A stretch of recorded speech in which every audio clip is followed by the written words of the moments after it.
Best ever listeners, how you doing? Welcome to the best real estate investing advice ever show. I'm Joe Fairless. This is the world's longest running daily real estate investing podcast where we only talk about the best advice ever. We don't get into any of that fluffy stuff. We hate that fluffy stuff. And today we got Follow Along Friday. And well, this is a special Follow Along Friday because we got a guest who's going to be co-hosting this with me, John Casmon. How you doing, John? I'm doing great, Joe. Thank you for having me on. Yeah, nice to chat it up with you on this Follow Along Friday. Standing in for Mr. Theo Hicks, and Theo will be back, best ever listeners. So John, I've known John for was it like 4 years or so. We've been buddies. Yeah, something like that. Yeah. Probably about 4 years. Great guy. He's the host of Target Market Insights podcast. He's a general partner on 700 Units. I've interviewed him on the show. You can just search his name. One episode was episode 478. And I've been told that iTunes doesn't like numbering the episodes anymore. So I don't know how we'll keep track of that moving forward. But for past episodes, episode 478, I think you can still go check that out. So today, Follow Along Friday, similar to other Follow Along Fridays, we are going to talk about things that we have learned recently or observations in our business, not to talk about it, but more to be focused on how it will help you, best ever listeners. So we're always going to be focused on, okay, this is what happened, but here's the takeaway and here's how it can be beneficial for you. So with that being said, John, when I asked you, do you have some lessons learned from this week, you snickered and you're like, oh yeah, I got some lessons learned. So how about you kick it off? What do you got? What do you have going on? Yeah, we've got a few things going on. So right now we're in final stages of getting under contract on a property in the Cincinnati area. And we've been working with the broker on this for a little while now. And what I've realized is that we've had some conversations, and I believe he started to lose confidence in our ability to close. And part of that is because we're looking to go hard money up front. And because of that, I was asking a lot more questions about, how solid is the building? Is there any deferred maintenance? What's going to happen? All those kind of things. And as we were asking more questions and kind of taking our time, making sure the contract was written the right way, making sure that we understood what the out clauses were, things like that, he grew more and more concerned. So we realized that, we want to make sure we address our concerns and make sure that we're not entering into a deal we're going to lose money up front or we don't have any out clauses. But on the same note, we've got to manage that broker relationship, because at the end of the day, the brokers are the ones giving us the leads, giving us the opportunities on these deals. And we need to make sure that we're building and strengthening those relationships. So part of it for me was making sure that they understood where my concerns were coming from. We still had full intentions of closing. And as long as the seller was willing to work with us on remedying any of the issues that came up, we'd be willing to move forward. But we weren't necessarily dragging out, signing the contract or things like that. We just wanted to make sure we were all operating under the same premise of, hey, we all want to, sell and buy this property. Let's make sure we're putting ourselves in a position to do that. And why do non-refundable money day one versus, say, 7 days, 7 business days? And that way you don't have the risk of some things coming up. So that's exactly where we netted out. So they started wanting us to do hard money day one. As we went back and forth on what would make us comfortable, we landed on 5 business days. Okay. That gives us enough time to at least get in there, see if there's anything major that's going to scare us or, that we know we don't have in a budget to fix. And if not, if there's small stuff, we can obviously work around those kind of issues. So that's where we netted out. But in that process, that was like maybe the second thing that slowed down our process. And then I was just in town looking at the property right before we signed the agreement. And lo and behold, there's a pretty substantial leak happening in the basement. So I sent the video to the broker, and then we talked back and forth about, well, how is this going to get fixed? And keep in mind, we're not under contract. We've agreed to the LOI. We have our attorneys hammering out the PSA right now, the purchase sale agreement, but we're not technically under contract. And again, with my money going hard after 5 business days, I wanted to make sure this was going to be remedied correctly. So this is something else that kind of dragged on the signing of the purchase sale agreement. And I think the brokers just kind of getting irritated that there's different things that keep dragging us on. But again, I'm trying to make sure we protect ourselves and they don't do a crappy patch job to get that fixed. And okay, it's no longer leaking, but now I've got to deal with this issue. And who knows what else this is? This may be an underlying issue that there are other problems at the property. So for us, it's given us some pause. And I've talked to my partners about it. So it's just one of those things where we have some concern. We still want to move forward. We just need to make sure we protect ourselves in that process of moving forward. Mm-hmm. And why initially come in with non-refundable day one money? Is that where the market is at with properties like this in Cincinnati, or was that something that you all wanted to do to be above and beyond what the other offers were? It was to be above and beyond the other offers at that time. When we were looking at it, the property actually works very nicely for us because it's 7 minutes away from our other property, and it would give us 72 units within a 7-minute drive. So for us, it provides some economy. It's got a nice ring to it too. Yeah, exactly. So it gives us some economies of scale right there. And we think that that would really help us improve not just the asset we're looking to acquire, but the asset we already have under contract or that we're already operating. So we liked it a lot. And we think that, this would be a really great addition to our portfolio for those reasons. So we felt like we could make a strong competitive offer that could put us in a position to move forward. Plus our investors saw it. They really liked this deal. And we felt like it was a pretty strong one to get. And we've been looking at a ton of different deals in the area, and not a whole lot is making sense. So this was one that did make sense to kind of check the boxes on a lot of the criteria that we have. So we felt like we wanted to make a pretty strong, compelling offer to get this. Your background's in marketing, right? Correct. Not in construction management, correct? Correct. So therefore, who are you going with to the property to who has that expert eye on construction and deferred maintenance and mechanical systems, who's going to say, oh, hey, John, hold on, there's an issue here, and this is a major issue. I mean, clearly, a bunch of water somewhere, I have a marketing background too, so you and I can spot that, like, pretty obvious. Yeah. But some other things might not be as obvious. Yeah, so I took a contractor with me on that one just to take a look and see, hey, here's roughly what I have estimated for repairs, for our renovation schedule. I want you to come in, take a look. Let's see if this looks right, what we are projecting. Let's see if there's any concerns you have. So I took a contractor with me. Once we're under contract, we're going to get an actual inspection and have him go through everything, understand the mechanicals, understand everything else that's going on. Because to your point, I have no clue. Like, I'm not the guy to all the roofs look the same to me. I mean, I've had people show me, like, you see this where this has come off? I'm like, no, it looks the same. I cannot tell a new roof from an old roof. So that is not my expertise at all. So I definitely am leaning on, contractors, inspectors, specialists. So anything water, I want to bring a plumber. I want to bring a plumber to come take a look at that, a licensed plumber who can take a look and give me an accurate quote of not just what it costs, but is this a sign that there are bigger issues at the property? Is this something that is an isolated incident?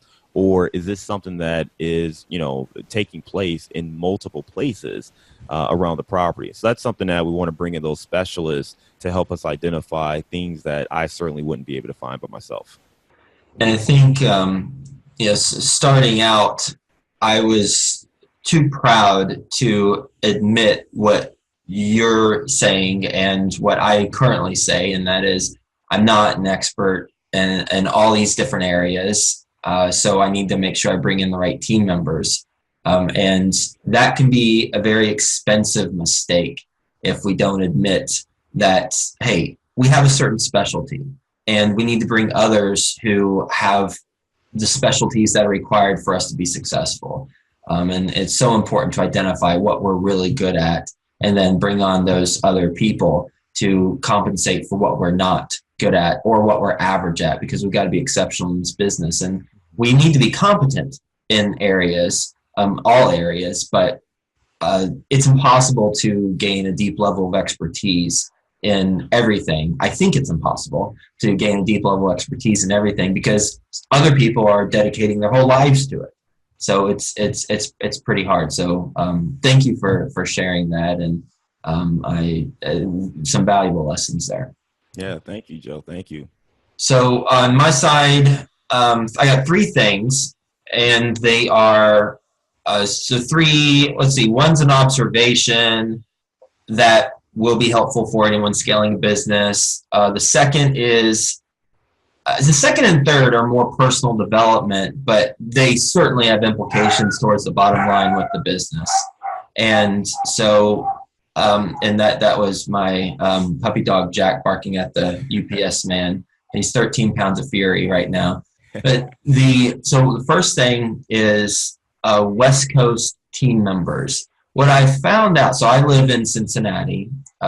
Strangely enough, it's in the Eastern time zone. I don't know how Cincinnati got in the Eastern time zone. That's another story. Cincinnati's in the Eastern time zone, which I love.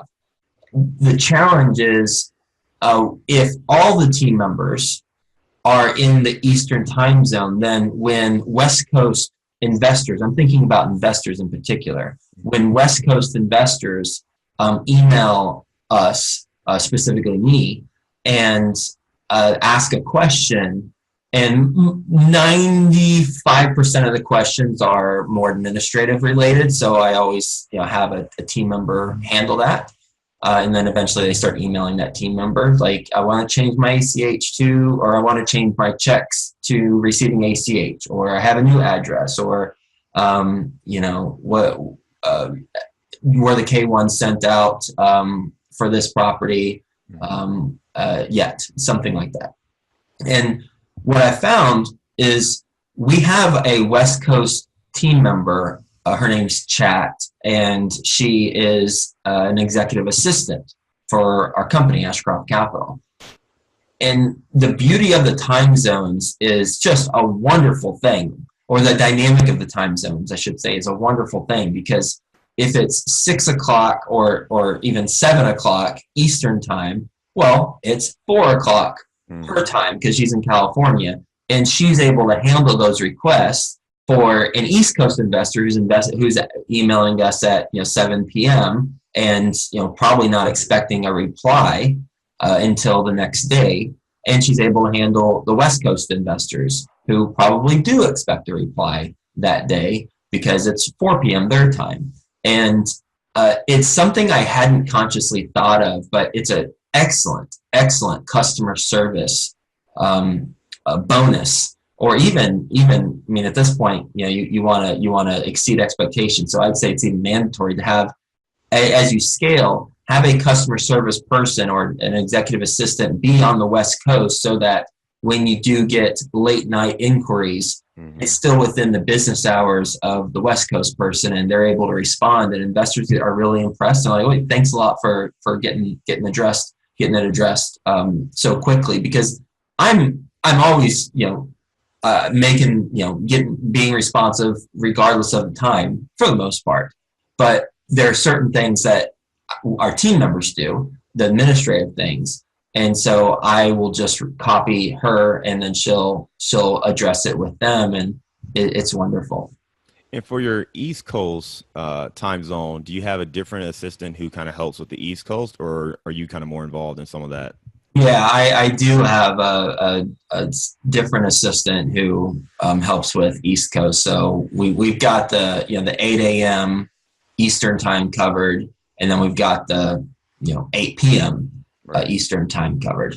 Right. So you pretty much have like a 12-hour coverage there between East Coast and West Coast time. That's pretty solid. Solid. Yeah. Have you heard back from those like West Coast investors or even East Coast investors about that directly? Not directly, but they say thanks a lot for addressing this so quickly. So they don't say thanks a lot for having a team set up so that you can address it so quickly on the West Coast. But the takeaway is they're appreciative of it, and so it's any investor in our deals, when you talk to him or her, they're going to tell you we have top-notch customer service. I mean, I'd be shocked if anyone doesn't give us 5 out of 5 stars for that, and that this is one component. Awesome, great. The second thing is, here are 2 tips for. Here's the problem. The problem is connected to what I was just talking about always being responsive and on emails and stuff. Well, the downside to that is I'm always on my phone looking at the screen, and it's not healthy. So what I I was recently interviewing someone, and he told me, and he'll be on the show. The interview will go live in about 30 days or so. And he told me he told me 3 tips. I'll give you 2 tips to not being on the phone as much, but maintaining productivity. And I was like, I'm all ears. Tell me, please, please, please. I need help. And one tip is, and this is pretty obvious, to remove all notifications from your phone, every single notification. No apps can give you a push notification, nothing. Well, I almost did that. I still have my calendar app, and I still have I think, you know what? Oh, and text message. So text message and my calendar app, they still do push notifications, but I took away all the other notifications so that I don't get notified when on a push notification whenever the app wants to talk to me, because then it's, I'm sucked into the world of, the phone. So that's one. Manually, like one by one? Yeah. How long did that take you? Oh, I don't have a lot of apps. So not, like 3 minutes, 3-4 minutes. Okay. Yeah. And the second tip, and this one is actually, it's made a bigger impact on my time on my phone, decreasing time on my phone without losing productivity.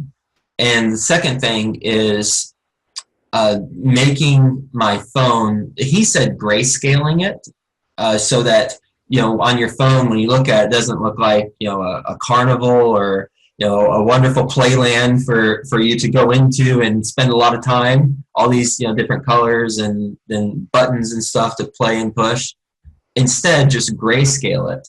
And so I didn't see an option on the new, so I have an iPhone. I didn't see an option to grayscale, but I did see an option. It's called night shift. And it basically makes your phone like pea yellow type. It's like a filter. it's very easy on the eyes and a little hard to see during the day, but I don't think I'm hurting my eyesight as a result of doing this.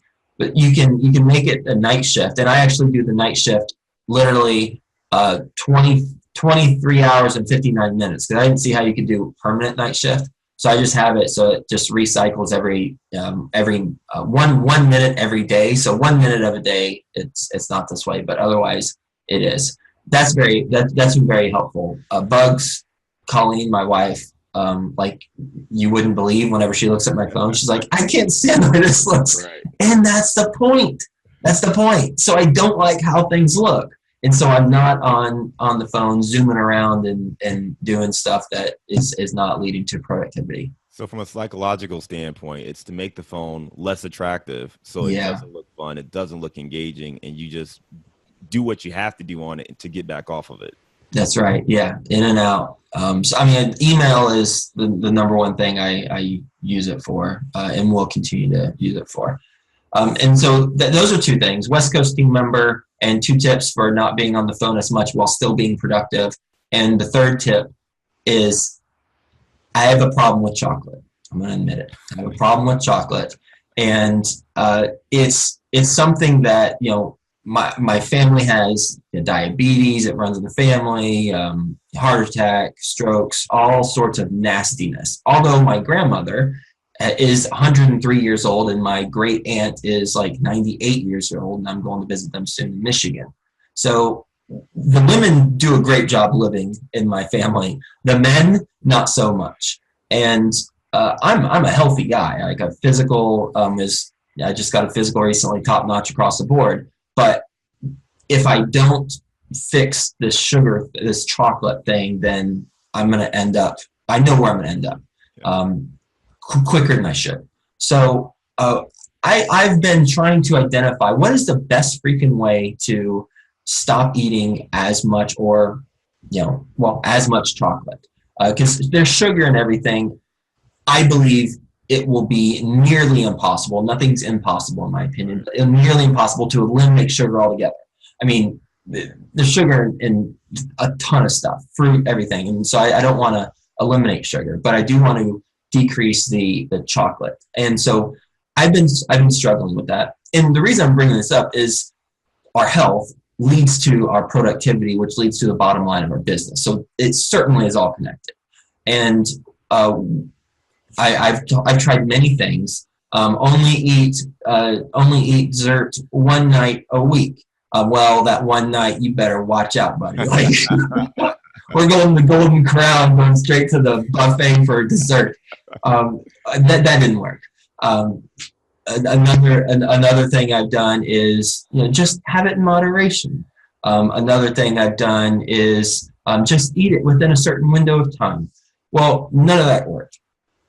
And what has worked is, I work with Trevor McGregor. I hire him as my life/business coach. Coachwithtrevor.com is his website. I've worked with him for 5-6 years. I'm not sure exactly how long. I've worked with him for many years. And what he taught me on our recently, and which I've implemented, which has been successful for me, is something called a 50 stack. And what a 50 stack is writing down 25 reasons for why eating chocolate will be a negative in my life. I will get diabetes. I will, as a result, lose my toes. Then I won't be able to walk Quinn, my daughter, down the aisle when she's married. Then I'm going to lose my leg. Then I'm going to lose my other leg. And so doing some extreme examples of that, but 25 of them for what are the negative consequences of if I continue to go down the path that I'm going down. And then on the opposite end of the spectrum, 25 positive things that will result of me or from me not eating chocolate and eating more healthy stuff. And so I will be able to run around and play soccer with Quinn, and I'll be able to grow my business and optimize my performance and add more value to the world, because I won't be focused on my health as much or lack thereof. I'll be focused on contributing. And this is very powerful because it hardwired my mind to think about it differently. And I eat fruit still. That's cool, but the chocolate thing isn't nearly as desirable to me as it previously was. In fact, I have not had a piece of chocolate since, and I'm sure I will in the future. But this 50 stack idea is a great solution for if any best ever listener is trying to kick some sort of habit, because it's a lot more powerful than other things that don't reshape how you think about that bad habit.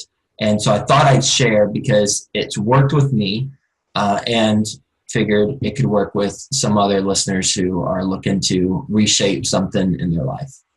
Now, that's a great tip to share. I mean, I can imagine just how visceral it is to sit and write down all of those things, especially when you talk about your daughter and the life that you're trying to build for her and walking her down the aisle, and the fact that you might not be able to do that, how that can change. It's I think Tony Robbins has a similar approach where he talks about if there's a habit you're trying to change or you're trying to break, you need to sit down and write all the things about, why you want to break it and what your life would be like if you don't break it, and what your life could be like if you replace that habit with a new habit.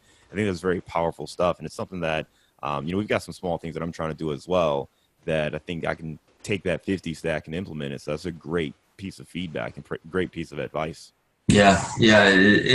And I'd known about the stuff that Tony talked about, but I hadn't intentionally done it. And packaging it in a way called the 50 stack made me think, oh, all right. And in full transparency, the 50 stack, it's supposed to be 50 reasons why it's good and 50 reasons why it's bad. But I was like, dude, this is a lot. So I shortcutted it, and I made 25. Then I totaled it. Then I'm calling that a 50 stack. But regardless, it's worked. Yeah. Well, John, how can the best ever listeners learn more about what you got going on? Yeah, so if you're interested in attending the Midwest Real Estate Networking Summit, you can go to midwestresummit.com. You can also check out our website, casmoncapital.com, to check out anything else that we're doing. Sweet. Well, good catching up with you. Best ever listeners. Good hanging out with you too. We don't have a trivia question. We don't have a review today, but we did have some helpful things that will help you along your journey. Grateful you're a listener, and we'll talk to you tomorrow.